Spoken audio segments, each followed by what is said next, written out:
우리나라 한국 스포츠계 전설들이 있습니다. 축구에는 가깝게는 박지성 선수가 있고요.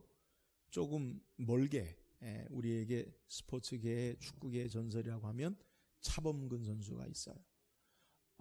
골프에는 박세리 선수가 있고요. 또 야구에는 박찬호 선수가 있고 또 피겨 스케이팅에는 김연아 선수가 있어요. 근데 우리나라 스포츠 전설들 가운데 우리나라뿐만 아니라 전 세계에서 최고의 기록을 아직 깨지지 않는 기록을 가진 선수가 있는데 이 권투의 홍수환 선수예요. 젊은이들은 좀 이해 모르겠는데 연배가 좀 있으신 분은 홍수환 선수를 아는데 1977년 중남미 파나마에서 세계 패더급 챔피언 타이틀전에서 파나마의 가라스키아를 상대로 챔피언 결정전을 하는데 홍수환 선수가 2회에 4번을 다운을 당해요. 예전에는 넉다운제라고 해가지고 아무리 다운을 당해도 다시 일어서면 되는 그런 룰이 있었어요. 그러니까 지금은 3번 다운 당하면 KO패예요, 그냥. 근데 예전에는 넉다운제라고 해서 좀 죄송합니다, 무식하게 경기를 했어요. 4번 다운 당하고 3회에서 가라스키아를 KO로 이겼어요. 그래서 세계 권투 역사상 4번 다운 당하고 KO로 승리한 선수는 홍수환 선수가 유일하다고 해요. 그러니까 제가 국민학교 때, 초등학교 때 이 위성 중계로 봤거든요. 정말 이외에는 다시 제가 자료 화면을 찾아봤는데 맥없이 계속 쓰러지더라고요. 근데 어떻게 3회에 다시 일어나서 KO 시켜서 국민적인 영웅, 엄마 나 챔피언 먹었어 막 이렇게 선전을 하고 한 기억이 나요. 우리의 신앙의 삶의 모습 가운데 예수 믿고 신앙하는 은혜가 무엇입니까? 우리들도 때로는 넘어질 수 있어요. 그러나 다시 일어서는 은혜가 있음을 믿으시기를 주의 이름으로 축원합니다. 신앙생활의 유익이 바로 여기 있어요. 잠언 24장 16절에 보면 대저 의인은 7번 넘어질지라도 다시 일어나려니와 악인은 재앙으로 말미암아 엎드러지느니라. 여러분, 우리는 4번 쓰러졌다 5번 일어나는 게 아니라 7번 쓰러질지라도 8번 일어나는 것, 이것이 믿음의 신앙의 삶인 것을 믿으시기를 주의 이름으로 축원합니다. 근데 놀라운 것은 성경이 말하는 7번이라는 것은 우리가 숫자적으로 헤아리는 딱 7번이 아니라 완전한 숫자예요. 그래서 여러 번 넘어져도 다시 일어날 수 있음을 우리에게 소개해요. 그래서 계속해서 넘어져도 일어난다는 거예요. 오늘 우리가 읽은 시편 37편 24절에 보면 뭐라고 소개하냐면 그는 넘어지나 아주 엎드러지지 아니함은 여호와께서 그의 손으로 붙드심이로다.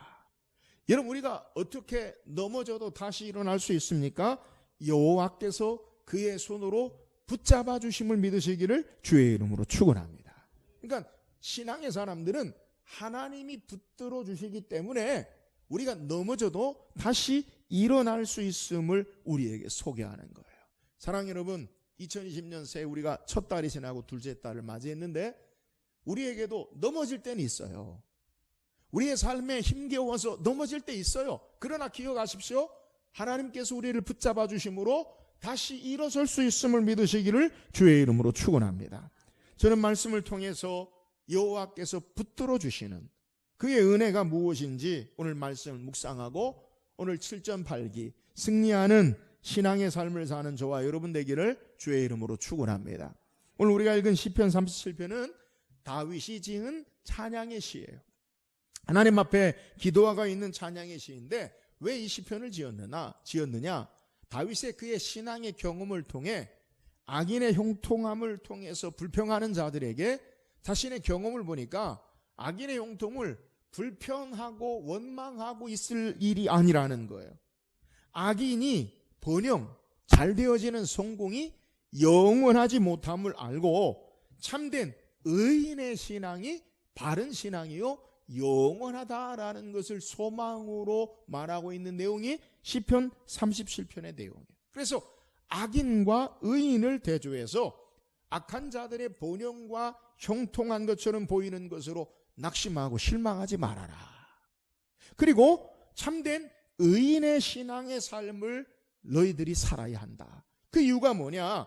의인이 때로는 악한 자들에 비교해서 어려운 일을 당하고 고난을 당하고 넘어지는 것 같지만 결국 하나님께서 붙잡아 주심으로 승리하는 삶을 사는 거다. 그러므로 오늘 우리가 어떤 삶을 살아야 되느냐? 하나님이 붙들어 주시는 의인의 신앙의 삶을 살 것을 우리에게 소개해요. 그래서 오늘 우리가 읽지 않았지만 17절에 누구를 하나님 붙잡아 주시냐? 17절에 보면 악인의 팔은 부러지나 의인은 여호와께서 붙드시는도다. 누구를 붙잡아 주신다고요? 의인을 붙잡아 주세요. 오늘 우리가 읽은 23절부터 34절까지도 하나님이 의인에게 하나님이 도우시고 역사하시는 것을 우리에게 소개해요. 자, 오늘 우리가 읽은 23절에서 25절을 다시 제가 한번 읽어드리면, 여러분 성경 보세요. 여호와께서 사람의 걸음을 정하시고 그의 길을 기뻐하시나니 그는 넘어지나 아주 엎드러지지 아니함은 여호와께서 그의 손으로 붙드심이로다. 내가 어려서부터 늙기까지 의인이 버림을 당하거나 그의 자손이 걸시감을 보지 못하였도다. 하나님이 그의 손으로 붙잡아 주시는 어떤 자들이냐? 여호와께서 붙잡아 주시는 신앙의 삶은 의인이 버림을 당하거나 그의 자손이 걸시감을 보지 못하였도다. 하나님이 어떤 자를 붙잡아 주시나? 의인을 붙잡아 주심을 우리에게 계속해서 소개하는 거예요. 여러분, 하나님이 아무나 붙잡아 주시고 다시 일으켜 세워 회복해 하시는 것이 아니라 의인을 붙잡아 주시고 승리하는 역사가 있음을 오늘 다윗이 우리에게 소개하는 거예요. 자, 그렇다면 오늘 본문을 통해서 다윗이 말하고 있는 의인이 어떤 자입니까? 오늘 하나님이 붙잡아 주시고 다시 일으켜 세워주시는 의인의 신앙의 모습, 그것이 무엇인지를 묵상하고 저와 여러분도 다윗처럼 의인으로 하나님이 붙드시는 은혜가 있기를 주의 이름으로 축원합니다. 그렇다면 다윗이 말하는 의인이 어떤 자들이에요? 자, 오늘 27절에서 28절 다시 읽어봅시다. 27절에서 28절 시작. 악에서 떠나 선을 행하라. 그리하면 영원히 살리니 여호와께서 정의를 사랑하시고 그의 성도를 버리지 아니하심이로다. 그들은 영원히 보호를 받으나 악인의 자손은 끊어지리로다. 자, 오늘 우리가 살펴본 대로 다윗은 의인과 악인을 대조해서 설명하다가 오늘 읽은 27절에서 28절까지는 이 악인과 의인의 삶의 모습에 의인에다가 뭐라고 소개하냐면 성도를 버리지 않으신다라고 소개하고 있어요. 그러니까 악인과 대조해서 의인의 모습이 어떤 모습이냐? 성도다라고 말하는 거예요. 그러니까 오늘 성경이 다윗이 말하고 있는 의인이 어떤 자들인가? 그것은 바로 성도임을 우리에게 말씀하는 거예요. 하나님께서 성도를 버리지 아니하시고 영원히 보호하시고 붙잡아 주신다라고 우리에게 소개하는 거예요. 자, 그렇다면 성도 어떤 자들입니까? 성도라는 말 의미의 뜻을 히브리어 의미를 보면 하나님께 속한 자, 구별된 자, 거룩한 자, 이런 의미를 가지고 있어요.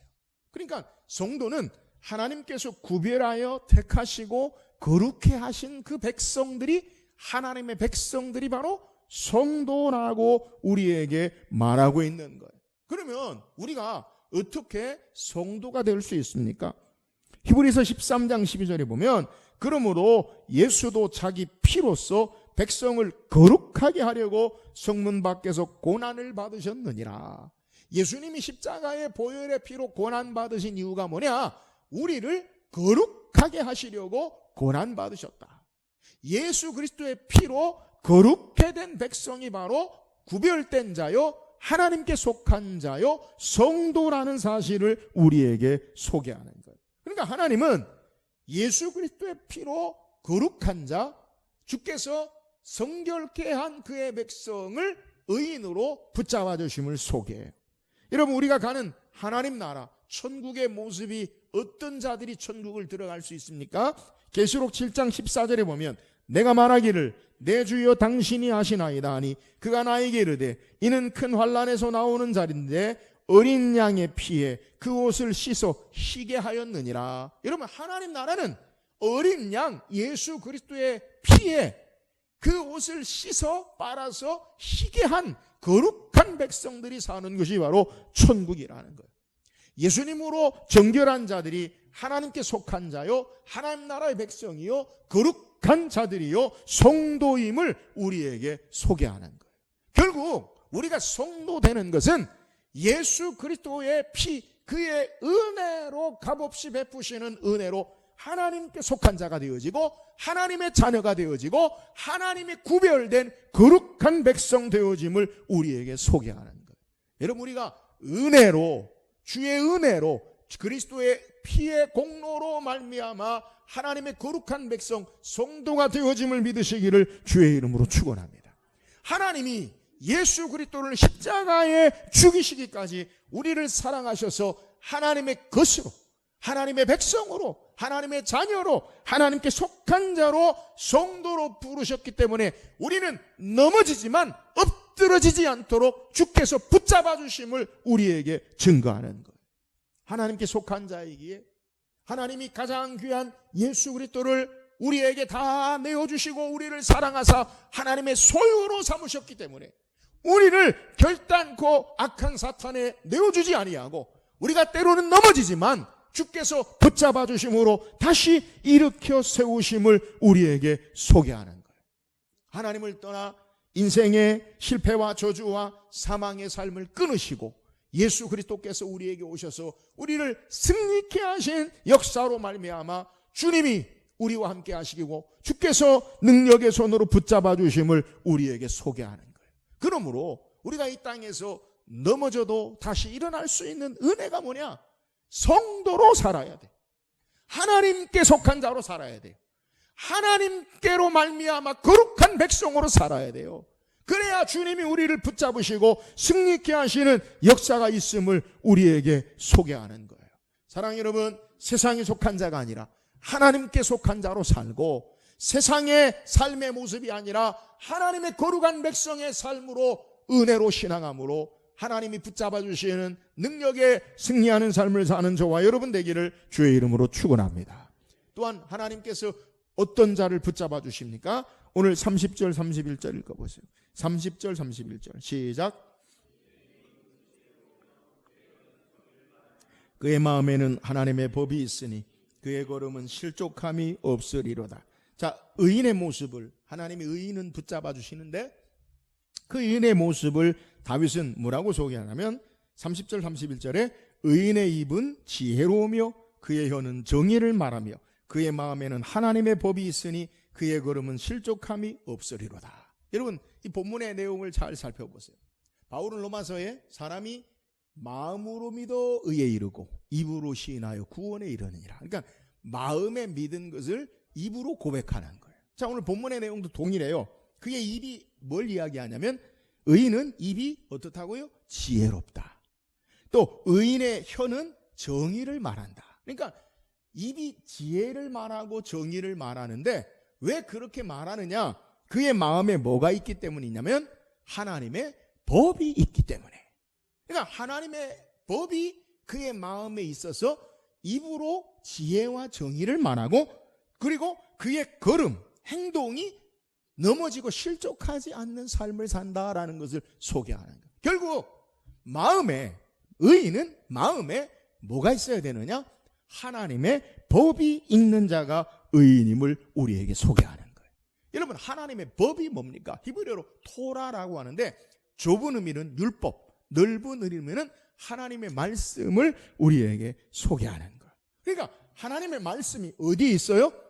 마음에 있어요. 마음에. 하나님의 말씀이 마음에 있다라는 것은 말씀이 그의 삶의 중심에 자리 잡고 이 말씀을 따라 신앙하는 것을 우리에게 소개하는 거예요. 말씀 따라 삶의 방향이, 말씀 따라 순종하고 그 말씀을 따라 살아가는 것, 이것이 바로 의인의 신앙의 삶의 모습을 우리에게 소개해요. 우리 시편 1편에 보면 복 있는 사람에 대해서 소개하죠. 복 있는 사람이 어떤 사람이에요? 시편 1편 2절에 오직 여호와 율법을 즐거워하여 그의 율법을 주의하러 묵상하는 자로다.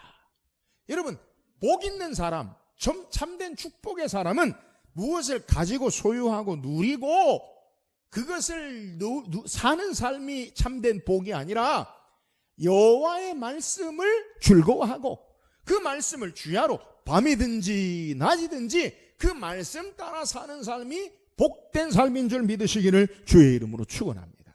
여러분, 우리에게 무엇이 하나님이 우리를 붙잡아 주시는 신앙의 모습인가? 복이 있는 삶은 하나님의 말씀의 법을 가지고 그 말씀 따라 사는 거예요. 참된 축복이 뭐예요?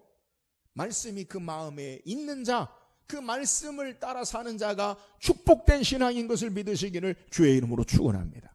우리가 성경을 통해서 가장 축복된 삶을 산 사람을 꼽으라고 한다면 여러분 누구를 생각하시겠어요? 목사님, 솔로몬 아닐까요? 전에도 후에도 이와 같은 복을 받은 적이 없는. 근데 솔로몬의 말년이 좋지 않아요. 그죠? 그러면 성경에 정말 복 있는 사람을 꼽으라고 하면 저는 누구를 드느냐? 아브라함을 정말 복된 사람이라고 이야기할 수 있어요. 왜요? 성경에 아브라함을 하나님 뭐라고 이야기하시느냐? 창세기 12장에 하나님이 아브라함을 부르시면서 말씀하실 때 12장 2절에 내가 너로 큰 민족을 이루고 내게 복을 주어 내 이름을 창대케 하리니 너는 복이 될지라. 하나님 뭐라고 하냐면 아브라함을 너는 복이다, 복. 복을 받아라가 아니라 너는 복이다, 복 자체다. 여러분, 이게 정말 복이잖아요. 또 이어서 3절에 뭐라고 소개하냐면 너를 축복하는 자에게는 내가 복을 내리고 너를 저주하는 자에게는 내가 저주하리니 땅의 모든 족속이 너로 말미암아 복을 얻을 것이라 하신지라. 여러분, 2절에는 너는 복이라 라고 소개하고 3절에는 너가 축복하는 자에게 축복하고 저주하는 자에게 저주하니 땅의 모든 족속이 복을 얻을 것이라. 여러분, 정말 복은, 진짜 복은요, 내가 복이 되어지고 또 나를 통해 복을 나누어주는 유통하는 삶의 신앙, 이것이 복인 줄 믿으시기를 주의 이름으로 축원합니다. 그러니까 뭘 가지고 누리고 내가 움켜쥐고 있는 이게 복이 아니라 내가 복이 되어지고 다른 사람에게 참된 복을 유통하고 나눠주는 신앙의 삶이 돼야 돼요. 얼마나 복된 사람이에요. 그런데 아브라함이 이 복이 어디에서부터 시작됩니까? 창세기 12장 4절에 보면 아브라함이 여호와의 말씀을 쫓아갔고, 아브라함이 어떻게 축복된 삶을 살았어요? 하나님의 말씀을 따라갔다는 거예요. 약속의 말씀을 부여잡고 그 마음에 하나님의 말씀을 두고 그가 신앙하고 살아감으로 참된 믿음의 사람으로, 복된 사람으로 성경이 우리에게 소개하는 거예요. 여러분, 하나님이 아브라함과 그의 마음에 말씀의 약속의 말씀을 주고 아브라함이 하나님의 약속의 말씀을 그의 가슴에 마음에 품고 어떤 삶을 살아요? 바로 뒤에 보면 창세기 12장에 아브라함이 기근으로 흉년으로 말미암아 애굽에 내려가요. 근데 애굽에 내려가는데 그의 아내 사라가 너무 예뻐서 사람들에게 말하기를 아내라 하지 말고 누이라 해라. 근데 두려운 일들이 생겨요. 애굽의 바로 왕이 그 여자 누구냐? 내 누이입니다. 그러니까 나에게 달라. 바로가 자기 부인을 아내 삼으려고 하는 하나님의 약속이 깨어지는, 가정이 해체되어지는 어려운 위기가 그에게 찾아와요. 근데 하나님께서 초자연적으로 역사하셔서 하나님께서 바로에게 아브라함의 아내 사례를 취하지 못하도록 역사하시고 많은 금을 가지고 애굽에서 나와요. 뿐만 아니에요. 블레셋 그랄의 아비멜렉 왕 앞에서도 그가 자기 부인을 누이라고 했다가 그랄 왕 아비멜렉이 그를 취하려 했다가 하나님이 꿈에 나타나셔서 약속의 가정에 하나님의 축복을 이을 이 사례를 건드리지 못하도록, 그래서 아브라함이 그 위기 가운데 건짐을 받아요. 여러분, 왜 이렇게 어려움과 위기 가운데서도 그가 넘어지고 그리고 그의 삶에 실망하고 낙심할 뻔한 일사건 가운데 왜 그가 하나님 앞에 건짐 받았느냐? 아브라함은 하나님의 약속의 말씀을 따라갔어요. 그의 마음에 하나님의 말씀의 법이 그에게 있음으로 말미암아 하나님이 그를 보호하시고 함께 하시는 역사를 우리에게 소개하는 거예요. 사랑하는 여러분, 삶의 방향과 기준이 하나님의 말씀을 두고 신앙하고 사랑하는 자에게 하나님이 붙잡아 주시고 넘어지되 엎드러지지 아니하도록 우리를 다시 일으켜 세우는 은혜가 있는 줄 믿으시기를 주의 이름으로 축원합니다. 오늘 하나님 말씀을 따라 순종하며 살아야 할 이유가 여기 있어요. 말씀을 쫓아 그 말씀을 따라 우리의 삶이 걸어가야 할 이유가 여기 있어요. 주께서 우리를 붙잡으셔서 위기 가운데 고난 가운데 건지시고 다시 회복하시고 승리케 하시는 역사가 있음을 우리에게 소개하는 거예요. 사랑하는 여러분, 저와 여러분의 마음의 중심에 하나님의 말씀 부여잡고 이 말씀을 따라 우리의 삶이 살아감으로 말미암아 주께서 우리를 붙잡아 주시고 회복하시고 세우신 은혜의 역사가 있기를 주의 이름으로 축원합니다. 또한 하나님께서 의인된 자의 손, 그의 손을 붙잡아 주시는 신앙의 모습이 뭐예요? 오늘 34절 읽어봅시다. 34절입니다. 시작. 여호와를 바라고 그의 도를 지키라. 그리하면 내가 땅을 차지하게 하실 것이라. 악인이 끊어질 때에 내가 똑똑히 보리로다. 오늘 악인과 대조한 의인의 모습을 어떻게 소개하냐면 여호와를 바라고 그의 도를 지키라. 여호와를 바란다라는 말은 소망한다, 기대한다, 의지한다. 그냥 하나님을 소망한다, 하나님을 의지한다, 하나님을 기대한다라는 말이에요. 반복해서 우리가 읽지 않았지만 40절에도 우리에게 소개하기를 여호와께서 그들을 도와 건지시되 악인들에게서 건져 구원하심은 그를 의지한 까닭이로다. 의인의 모습을 하나님을 의지한 자들이라는 거예요. 그러니까 하나님을 바라고 소망하고 기대하고 하나님 의지하는 자들이 의인이요, 하나님께서 붙드시는 신앙의 모습을 우리에게 소개하는 거예요. 여러분, 오늘 시편 37편을 기록한 다윗은 실제로 하나님만을 바라보고 의지한 신앙의 사람이에요. 그가 사울의 칼에 온갖 위험과 고난으로부터 그는 온전히 하나님만을 의지함으로 하나님께서 그를 붙잡으시고 위기 가운데 죽음의 사망의 삶의 어려움 가운데 그를 붙잡으시고 일으켜 세우신 것을 성경이 소개해요. 악인과 의인의 차이점이 여기 있어요. 의지하는 것이 달라요. 우리의 신앙의 삶에 중요한 것, 내가 무엇을 의지하느냐에 따라서 내가 의인의 삶을 사느냐 그렇지 못하느냐를 결정하는 것을 우리에게 소개하는 거예요. 악한 자는 자기 힘을 의지하고 세상 것 의지하고 세상의 지혜를 의지하고 세상의 힘을 의지하고 자기를 높이려 하지만 의인은 하나님을 의지하고 하나님께 소망을 두는 자예요. 오늘 성경에 다윗과 함께한 사람 가운데 악인을 비교해서 이야기한다면 다윗과 동시대의 사울을 우리는 생각할 수 있어요. 사무엘상 15장에 보면 하나님께서 사무엘 선지자를 통해 사울에게 말씀하기를 아말렉과의 족속과의 전쟁을 하는데 아말렉 족속을 진멸해라. 이 진멸하라는 것은 모두 다 살려두지 말고 다 죽이라는 거예요. 근데 왜 이러느냐? 진멸하라는 말은 하나님의 심판의 의미가 있어요. 헤헤렘이라고 모든 것을 다 없애버리는 하나님의 전쟁. 그러니까 하나님을 대리해서 대신해서 심판하는 거예요. 그러니까 아말렉 족속을 하나님께서 심판하라고 진멸하라고 사무엘을 통해 사울에게 말해요. 사람이든지 짐승이든지 살려두면 안 돼요. 그러니까 하나님께 속한 전쟁이요, 하나님이 행하신 전쟁이니까 반드시 승리하죠. 사울이 전쟁합니다. 근데 아말렉 족속과의 전쟁하는데 살찐 양과 소를 살려두고 아말렉 왕을 살려둬요. 하나님께서 이 광경을 보시고 사무엘에게 내가 사울을 왕 세운 것을 후회한다. 그리고 속히 가서 그에게 이야기하라.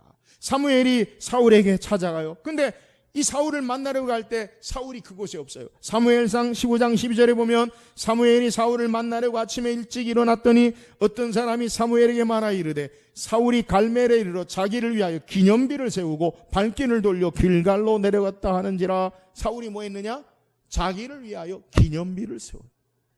하나님의 은혜 역사요, 하나님의 전쟁인데 자기 이름을 위하여 기념비를 세워요. 그리고 하나님 말씀을 따라 행하지 아니하고 양과 살찐 소를 살려두고 왕 아각을 살려둬요. 사울이 있는 곳에 사무엘이 이르러서 사무엘이 이야기합니다. 왕이여, 이 무슨 소리입니까? 내가 여호와의 말씀대로 다 진멸했지만 하나님 앞에 제사를 드리려 이것을 살려뒀나이다. 사무엘이 혹독하게 책망하죠. 순종이 제사보다 낫고 듣는 것이 순양의 기름보다 나온 줄 왕이시야 알지 못하시나이까? 하나님이 당신을 버려서 당신이 이제 왕이 되지 못할 것입니다. 그렇게 이야기해요. 그러니까 사울이 사무엘의 옷자락을 붙잡고 사무엘 선지자 내게 이러지 말고 나랑 같이 하여 백성들 앞에서 제사를 드립시다. 승리한 제사를 드립시다 라고 간청을 해요. 옷이 찢어지도록 간청을 해요. 여기에 사무엘이 뭐라고 이야기하느냐, 사울이 뭐라고 이야기하느냐, 사무엘상 15장 30절에 사울이 이르되 내가 범죄하였을지라도 이제 청하옵나니 내 백성의 장로들 앞과 이스라엘 앞에서 나를 높이사 나와 함께 돌아가서 내가 당신의 하나님 여호와께 경배하게 하소서 하더라. 여러분, 끝까지 사울이 붙잡고 있는 게 뭐예요? 나를 높이사. 자기 기념비를 세우고 자기 힘을 과시하고 백성들 앞에, 사람들 앞에 자기를 드러내는 모습을 소개해요. 여러분, 이게 바로 악한 자들의 특징이에요. 선한 것을 행하는 것 같지만 결국 자기 영광이에요. 자기 이름을 높여요. 자기를 의지해요. 그러나 다윗은 하나님을 의지해요. 우리 지난주에 시편 23편 말씀 묵상했지요. 여러분, 다윗이 고백한 시편 23편 1절이 뭐예요? 여호와는 나의 목자신, 내게 부족함이 없으리다. 제가 여러분에게 말씀을 드렸어요. 여호와는 나의 목자신이라는 의미가 뭐냐? 뒤집어서 나는 여호와 하나님의 양입니다. 왜요? 양은요 혼자 살 수 없어요. 양은요 먹이를 그가 혼자 구할 수 없어요. 양은 대적들로부터 보호받을 수 없어요. 삶의 방향 감각이 없어요. 그러므로 목자 없이는 살 수 없어요. 다윗이 고백하는 여호와는 나의 목자 되시니라는 고백의 의미가 뭐예요? 나는 여호와 하나님 아니면 살 수 없습니다. 여호와 하나님만 의지합니다 라는 신앙의 고백이라는 거예요. 여러분, 이게 의인이에요. 의지하는 게 달라요. 내가 하나님을 의지하느냐, 아니면 자신의 힘을 의지하고 세상의 것 의지하고 다른 것으로 사느냐. 이게 의인과 악인의 차이점임을 우리에게 소개하는 거예요. 사랑하는 여러분, 어떤 자를 하나님 붙잡아 주십니까? 하나님만을 의지하는 자, 하나님만을 바라고 기대하는 자, 그 의인의 삶을 하나님이 붙잡으시고 다시 일으켜 세우심을 믿으시기를 주의 이름으로 축원합니다. 여호와 하나님만이 우리에게 참된 힘이 되시고 능력이 되시고 방패 되세요. 그분 의지하고 신앙할 때 삶의 고난 속에서 주님 바라보고 소망하고 의지할 때 주께서 우리를 넘어질지라도 엎드러지지 않도록 다시 일으켜 세우시는 은혜가 있음을 우리에게 소개하는 거예요. 사랑하는 여러분, 다윗처럼 여호와 하나님만을 의지하고 의인의 신앙으로 하나님이 붙잡으시고 일으켜 세우시는 능력의 역사, 승리하는 삶을 살기를 주의 이름으로 축원합니다. 오늘 성경 우리에게 하나님이 붙잡아 주시는 신앙의 모습을 소개해요. 우리는 넘어지지만 아주 엎드러지지 않아요. 왜요? 하나님이 의인된 자를 붙잡아 주세요. 의인이 어떤 자예요? 성도가 의인이에요. 은혜로, 주의 은혜로 하나님께 속한 자 되어지고 주의 보혈의 공로로 하나님의 거룩한 백성 되어지고 하나님께 거룩한 신령한 믿음의 신앙의 삶을 사는 하나님께 속한 자가 되어지는 것, 이것이 바로 의인이요 하나님 붙잡아 주신 신앙이에요.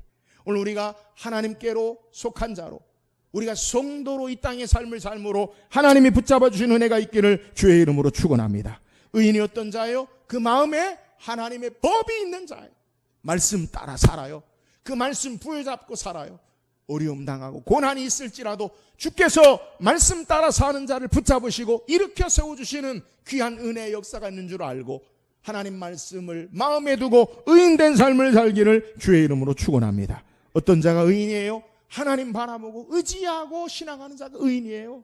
세상의 것으로 살지 아니하고 하나님께 기대와 소망을 두고 하나님 의지하는 자를 하나님이 붙잡으시고 다시 일으켜 세우시는 거예요. 날마다 이 하나님 바라보고 의지함으로 하나님이 붙잡으시고 일으켜 세우시는 승리하는 삶을 살기를 주의 이름으로 축원합니다.